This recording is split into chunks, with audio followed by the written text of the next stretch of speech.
नमस्कार दोस्तों, आइए कुछ कानून की बात जानते हैं। सिविल मुकदमे में खारिज शब्द है। खारिज क्या होता है? आइए इसके बारे में जानते हैं।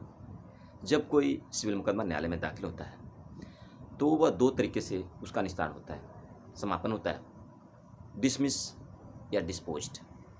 यदि वह किसी त्रुटिवश मुकदमा कोई खारिज होता है, तो यह डिसमिस कहलाता है। जैसे कोई कमी मुकदमे में आ गई या अनुपस्थिति के आधार पर कोर्ट पे पक्षकार अनुपस्थित रहा, यानी वादी, तो भी मुकदमा डिसमिस हो जाता है, खारिज हो जाता है।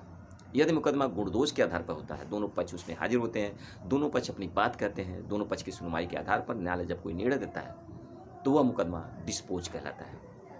यदि मुकदमा त्रुटि के आधार पर होता है, कोई कमी के आधार पर होता है, मुकदमा कोई खारिज होता है, तो इसे खारिज कहा जाता है। यदि मुकदमा गुण दोष के आधार पर होता है, दोनों पक्ष को सुन के होता है, यदि मुकदमा में कोई ऐसा बल नहीं पाया जाता वादी द्वारा, तो उसका मुकदमा खारिज कर दिया जाता है। वह डिस्पोज के आधार पे होता है। लेकिन मुकदमा त्रुटि के आधार पे हो, वह डिसमिस कहलाता है।